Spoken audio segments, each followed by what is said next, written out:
Fala pessoal, tudo bem? Sejam bem-vindos a mais um vídeo aqui do canal. E hoje é um dia muito especial porque nós vamos finalizar 1 Pedro. Então, finalmente vamos terminar essa epístola do apóstolo e, enfim, eu adoro quando a gente consegue finalizar essas séries. Então, é isso, basicamente. E, fora isso, eu quero falar uma coisa com vocês, então eu vou direto ao ponto, né? Aquele que bebe da água da vida não vai buscar em outras fontes. Ou seja, uma vez que você bebe, que você nasce de novo, né? Você conhece verdadeiramente ao Criador e você prova da salvação, você come do sangue da carne de Cristo e toma do sangue dele, nada mais vai preencher seu coração fora de Deus. Você não vai mais precisar buscar em outras fontes algo para preencher seu coração, ficar correndo atrás de objetivos e coisas desse mundo de forma desesperada, né? Como se isso fosse aquilo que vai te preencher, né? Então, obviamente, nós temos objetivos, nós trabalhamos, estudamos, treinamos, só que você não está mais correndo atrás como se tivesse algo faltando.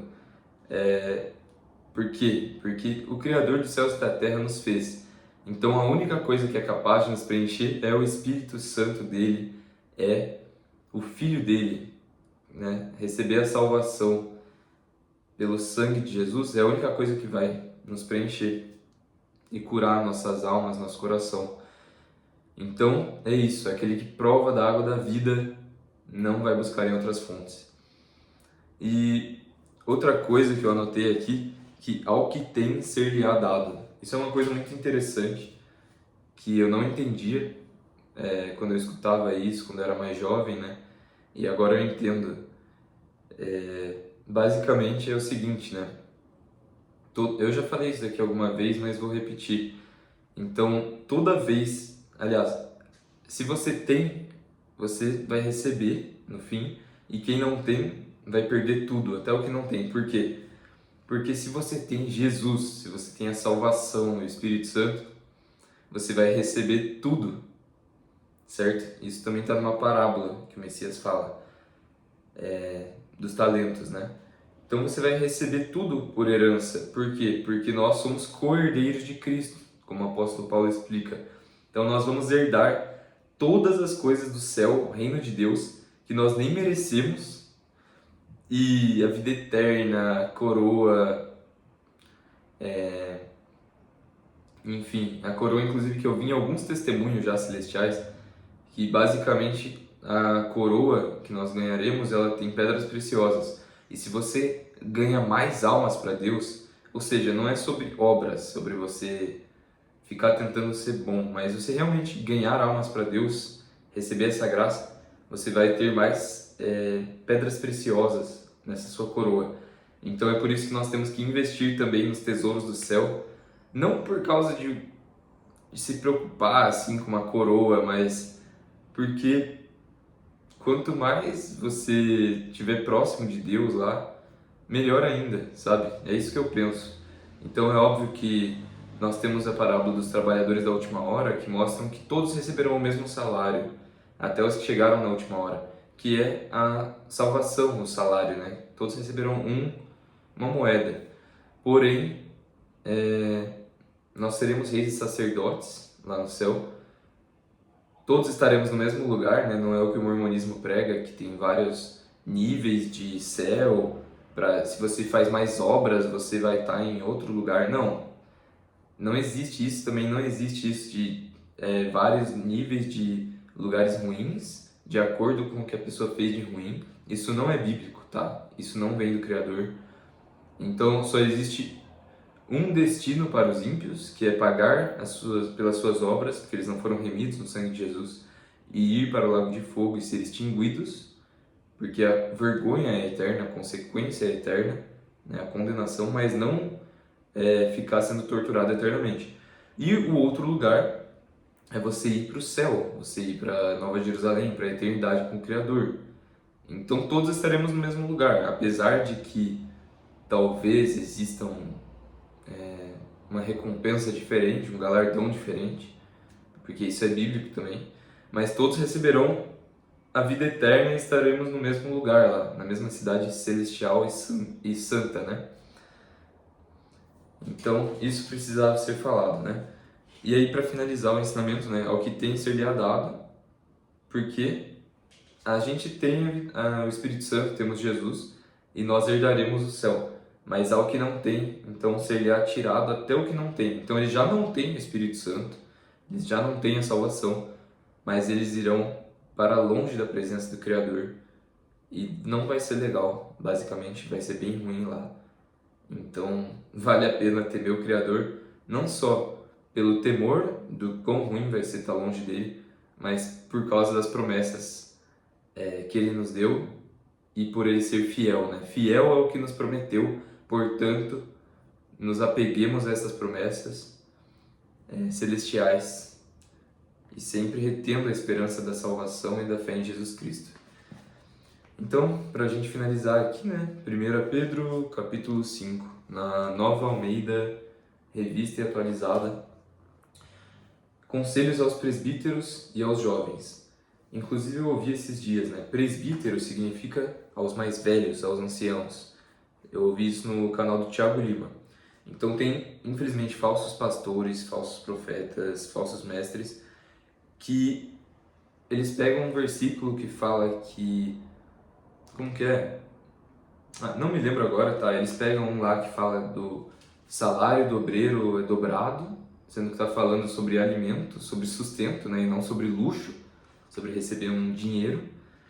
E também tem um outro versículo sobre presbíteros que eles distorcem também, sendo que presbíteros nada mais significa do que pessoas mais velhas, ou seja, os anciãos que serviram a Cristo durante suas vidas e que chegaram a um estado de sabedoria, de experiência. Não tem nada a ver com cargo, entende? Presbíteros não é um cargo. Só que hoje em dia no sistema religioso acaba sendo um cargo, né? Então aos anciãos que estão entre vós, tá vendo? Presbíteros são anciãos. Admoesto eu, que sou juntamente com eles ancião e testemunha das aflições de Cristo, e participante da glória que se há de revelar.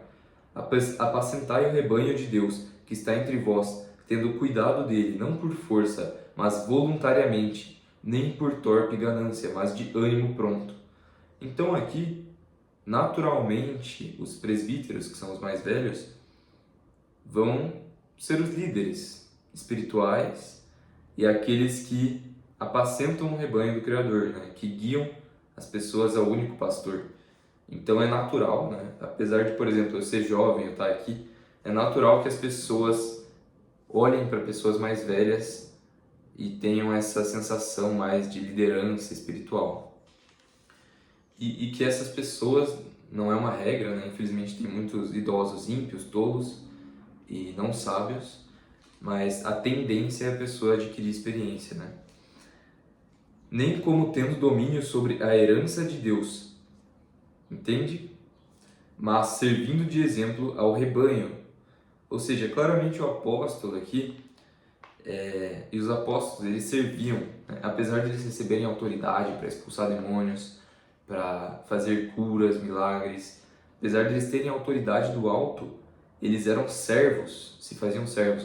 Ou seja, qualquer aquele, meus irmãos, que cresce em soberba, em arrogância, que se acha um grande líder espiritual, que merece dinheiro, todos esses são falsos mestres, porque aquele que quiser ser maior, que sirva, né? Então, justamente ele está falando aqui, né? Para que eles não têm domínio sobre a herança de Deus. Então, eles não podem manipular eles, dizer que eles são o caminho, mas simplesmente servindo de exemplo ao rebanho e ensinando eles. É isso que o apóstolo está explicando. E quando aparecer o sumo pastor ou sumo sacerdote, segundo a ordem de Melquisedeque, alcançareis a incorruptível coroa da glória, que eu citei para vocês. Semelhantemente, vós jovens, sede sujeitos aos anciãos e sede todos sujeitos uns aos outros. E revestivos de humildade, porque Deus resiste aos soberbos, mas dá graça aos humildes. Então olha que interessante, né? O Espírito Santo ministrando essa palavra, e eu nem tinha lido aqui. E justamente eu falei sobre a coroa, que foi citada aqui, e sobre essa questão da arrogância e da humildade. Então, perfeito, Espírito Santo, muito obrigado. Humilhai-vos, pois, debaixo da potente mão de Deus, para que a seu tempo vos exalte. Então, você se humilha para ser exaltado, e aqueles que se exaltam são humilhados e derrubados, lançando sobre ele toda a vossa ansiedade, porque ele tem cuidado de vós. Ou seja, através da oração você rende tudo ao Criador, entrega os seus caminhos a Ele. E às vezes as coisas tão difíceis parecem que não tem saída. Mas só de você entregar tudo ao Criador, você sente uma paz que transcende todo entendimento, né? Então todos os dias nós temos que entregar os nossos caminhos, desde a manhã até a noite, ao Criador e pedir para Ele nos ajudar a caminhar no caminho estreito, no caminho da justiça, sem nos desviar nem para a direita nem para a esquerda. E apesar das batalhas, Ele nos traz uma alegria, uma paz que é inexplicável. E então Ele está cuidando de nós, né? Ele é um Deus que não está longe, é um Deus que cuida de nós, que nos ama e que conhece nossos pensamentos e cada detalhe das nossas vidas, e Ele sempre está conosco. Sede sóbrios e vigiai, porque o diabo, vosso adversário, anda em derredor, bramando como leão, buscando a quem possa tragar. Então, o inimigo, basicamente eu vou só repetir aqui, né? Anda ao derredor como um leão feroz, não como o leão verdadeiro, que é o leão de Judá, a raiz de Davi, a estrela da manhã, como descrito em Apocalipse, né? O alfa e o ômega. Esse é o verdadeiro leão, o verdadeiro cordeiro de Deus. Mas aqui está falando sobre que o inimigo ele não é um leão. Olha que interessante, né? O inimigo ele imita ao Criador e ao seu Filho, ele imita as coisas celestiais. Então, não está dizendo que ele é um leão, ele está ao derredor como um leão, uma comparação, né? Uma figura de linguagem de comparação, né? Ele não é um leão, ele é como um leão, buscando a quem possa tragar, ao qual resisti firmes na fé, sabendo que as mesmas aflições se cumprem entre os vossos irmãos no mundo. Então, resisti ao diabo e ele fugirá de vós, né? E é interessante isso. As mesmas aflições, isso é uma coisa que também traz consolo. Nós passamos aqui no Brasil, nós passamos na sua cidade, entre os seus irmãos. Se você realmente está vivendo o Evangelho e sentindo o que é, né? Quando você prega a verdade, você sofre retaliações no mundo espiritual. E é triste, assim, você prega a verdade para as pessoas e elas rejeitam, né? Só que essas aflições são as mesmas e até, eu diria, menos piores do que as aflições que os irmãos da África, do Sudão têm sofrido e sido mortos, tá? E a mídia não vai falar sobre isso, mas isso é um fato, né? Pesquisem aí. Então, irmãos do Sudão, da Nigéria estão sendo mortos, na China e no Oriente Médio, apesar de que o Oriente Médio está tendo um grande assim, despertar e um crescimento do Evangelho de Cristo, graças a Deus. Mas então essas mesmas aflições, elas estão em todos os irmãos da Igreja do Senhor no mundo, né?